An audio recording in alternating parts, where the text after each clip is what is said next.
Alhamdulillah anak-anak, akhirnya kita sudah sampai di tempat ini. Ini tempat apa ya namanya ya? Coba kita lihat ya. Oh ya, Urban di Tewel Bogor, Sipi Nutrima Sehat Alami. Alhamdulillah hari ini kita sampai di sini. Insya Allah kita akan belajar banyak hal di tempat ini. Siap ya? Apa aja yang kita pelajari? Nah, nanti kita akan mengunjungi setup ya, setup dan bibit trigona. Nanti insya Allah akan dijelaskan oleh pakarnya yang ada di sini ya. Kemudian nanti insya Allah juga akan diajarkan bagaimana cara memanen. Jadi tekniknya saja insya Allah ya. Itu. Penasaran? Oke, insya Allah kita ikuti sesi berikutnya. Salah satu hasil hutan bukan kayu adalah madu. Berbicara soal madu, pasti terdapat banyak jenisnya dan juga manfaatnya. Salah satu madu yang saat ini tengah banyak diburu oleh masyarakat di pasaran adalah jenis madu klanceng atau tewe. Madu klanceng merupakan jenis madu yang dihasilkan oleh lebah yang berjenis genus Trigona. Lebah jenis ini mengumpulkan nektar dari berbagai macam bunga, sehingga madu yang dihasilkan oleh lebah ini memiliki warna, aroma, dan rasa madu yang berbeda di setiap sarangnya. Secara umum, lebah madu ada dua, yaitu yang bersengat dan tidak bersengat.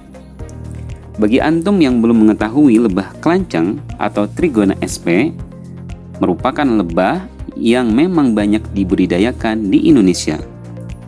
Beberapa kemudahan dari berternak lebah ini adalah tidak terdapatnya sengat dan bukan termasuk ke dalam lebah yang agresif dalam mempertahankan sarangnya.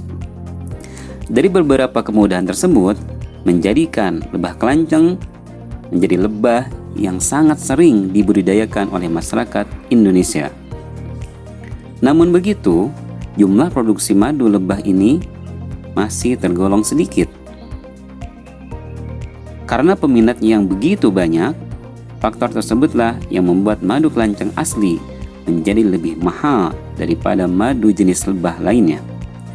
Bagi antum yang belum tahu, ternyata rata-rata lebah klanceng hanya menghasilkan 100-200 ml saja setiap 3 bulannya.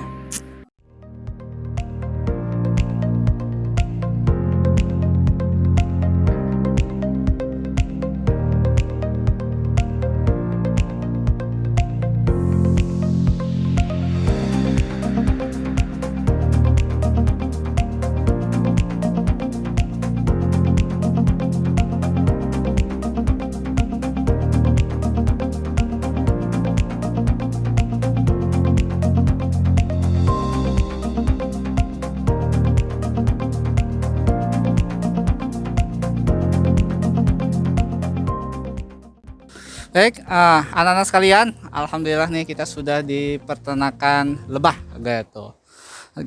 Antum akan dikenalkan dengan salah satu ini nih ya, staf dari Nutrima Sehat Alami gitu ya. Assalamualaikum. Waalaikumsalam warahmatullahi. Nih alhamdulillah nih di sini sudah ada ya kotak-kotak ini teh. Apa sih ya kotak-kotak ini? Kami ucapkan selamat datang kepada anak-anak semua.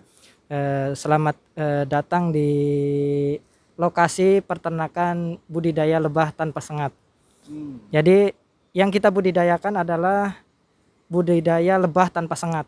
Lebahnya tidak mempunyai sengat, jadi aman.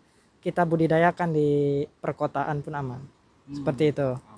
Karena kan biasanya orang mengenal lebah itu, wah lebah pasti nyengat, takut dekat-dekat dengan lebah, biasanya kan di hutan. Tapi ini yang kita budidayakan adalah lebahnya jenisnya ukurannya juga kecil dan juga tidak mempunyai sengat. Namun tadi hasil madunya lumayan melimpah. Seperti itu. Nah, nanti antum semuanya kalau umpama bisa nanti kita visiting atau antum mau bermain bersama orang tuanya ke sini, insya Allah aman di sini, tidak akan disengat oleh lebahnya. Oke. Ini teh kotak-kotak ini teh sebenarnya sih apanya sih ini? Coba mungkin. Ya, ini sebenarnya adalah kalau bisa dibilang rumah lebah atau setup lebah. Terbuatnya dari kayu. Ini ada 3 susun. ada lantai pertama, lantai kedua, dan lantai ketiga. Nah, mengapa sih dibuat seperti ini? Tadi pertama alasannya supaya mudah diperbanyak, dikembangkan, gitu kan ya. Kemudian yang kedua tadi supaya mudah saat pemanenan atau panen madu. Nah, seperti itu. Jadi ini adalah rumah lebah, Pak. Nah, itu ya, ini ternyata ini rumah lebah. Lebahnya kok kecil-kecil. Sebenarnya sih ini teh jenis lebah apa sih? Nah, ini nih yang perlu kita ketahui nih. Ini jenis lebah apa kok kecil-kecil, rumahnya juga kayak gini. Biasanya kan lebah itu besar, segini ya minimal. Nah, coba nih. Ya, ini kalau di Sunda dikenalnya namanya teuweul. Teuweul, Pak. Tapi kalau di Jawa itu kelanceng. Adapun misalkan Sumatera dikenalnya kelulut. Oh, macam-macam ya. Macam-macam, Pak. Ada misalkan di Maluku disebutnya mai toher. Oh. Nah, itu kan, Pak. Di Sulawesi kemerang. Jadi beda-beda, Pak. Kalau di Irian? Kalau di Irian Jaya biasanya disebutnya apa itu kan? Bentar saya lupa. Sejenis ya hampir mai toher juga di sini. Oh, iya. Itu kan. Itu seperti itu. Jadi ini tadi secara istilahnya lebah stingless bee, lebah tanpa sengat. Itu kan ya. Seperti itu mungkin. Oke, baik. Selanjutnya nih kita tadi nih bahwa ini teh adalah rumahnya lebah. Yang tinggal di rumahnya ini adalah termasuk salah satu jenis lebah teuweul. Nah, kan lebah itu menghasilkan madu. Cuma kita nggak tahu nih, satu rumah ini sebenarnya bisa menghasilkan madu seberapa sih gitu. Kita coba akan lihat nih. Kita tanyakan lebih lanjut ya. Baik, ya. Kalau untuk hasilnya sebenarnya dari satu stup ini bisa menghasilkan 3 komponen hasil panen, Pak. Pertama ada madu, kedua propolis, ketiga bipolen. Nah, ini sebenarnya tadi tiga komponen ini adalah hasil panen yang luar biasa kalau kita kembangkan secara produksi tadi akan menghasilkan kegiatan industri yang tadi sebagai sumber ekonomi. Nah, jadi kalau misalkan untuk panennya ini per 3 bulan sekali. 3 bulan sekali. Per 3 bulan sekali menghasilkan 1 kilo madu rata-rata. Oh, Ya kan. 3 bulan 1 kilo madu. 1 kilo madu, ya kan. Kalau propolisnya ya sekitar 250 gram. 250 gram. Seperempatnya. Seperempatnya. Bipolennya biasanya ya lebih rendah dari itu, paling 100 gram, Pak. Oh, jadi sepersepuluhnya ya. Sepersepuluhnya. Nah, seperti itu untuk tadi hasil dari budidaya lebah ini. Gitu kan ya. Nih, oke ya. Alhamdulillah tuh ya. Berarti dan nyata yang dihasilkan dari lebah itu bukan hanya madu, tapi ada propolis, ada biopolen. Nah, yang ternyata ini juga bermanfaat. Cuma apa sih sebenarnya khasiat dari madu, propolis dan biopolen ini nih? Antum tahu? Coba nih kita ingin tanya lagi ya. Apa sih sebenarnya itu khasiatnya nih dari masing-masing ini, Pak?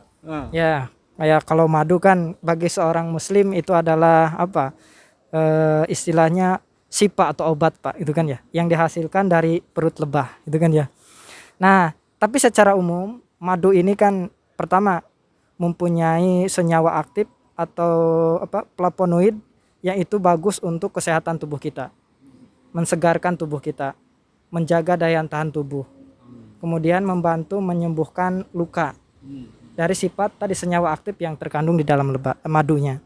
Jadi kalau ingin sehat, upayakan atau biasakan untuk mengkonsumsi madu setiap hari.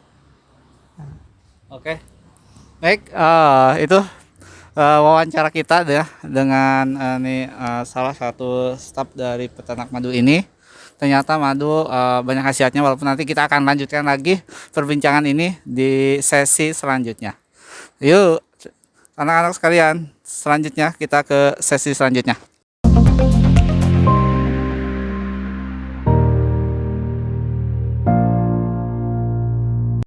Nah, itu anak-anak, barusan kita sudah menyaksikan wawancara Pak Suryana ya dengan salah satu pengelola di Nutrima Sehat Alami ini, yaitu Bapak Jajang.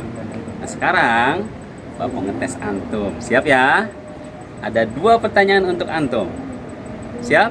Jangan lupa siapkan pensil, buku, dan penghapusnya. Udah siap semuanya? Udah siap ya?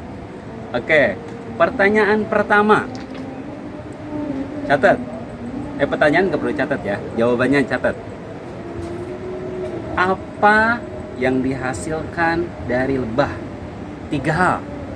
3 hal yang dihasilkan dari lebah yang tadi dijelaskan dari diskusi atau wawancara Pak Suryana. Tulis, apa saja yang dihasilkan dari lebah itu ada 3. 1 apa? 2 apa? 3 apa? Oke, Bapak kasih waktu kesempatan untuk mikir sebentar ya. Sudah? Sudah? Oke. Berikutnya pertanyaan kedua. Siap pertanyaan kedua? Tadi dijelaskan bahwa ini namanya setup. Ya, setup ini tempat tinggal dari lebah itu. 3 bulan sekali bisa dipanen. Pertanyaannya, berapa banyak madu yang bisa dihasilkan sekali panen? Biasanya berapa banyak? 1 kilo, 2 kilo, 3 kilo. Tulis. Udah? Oke. Silakan jawab, nanti akan cek oleh Bapak Ibu guru. Oke.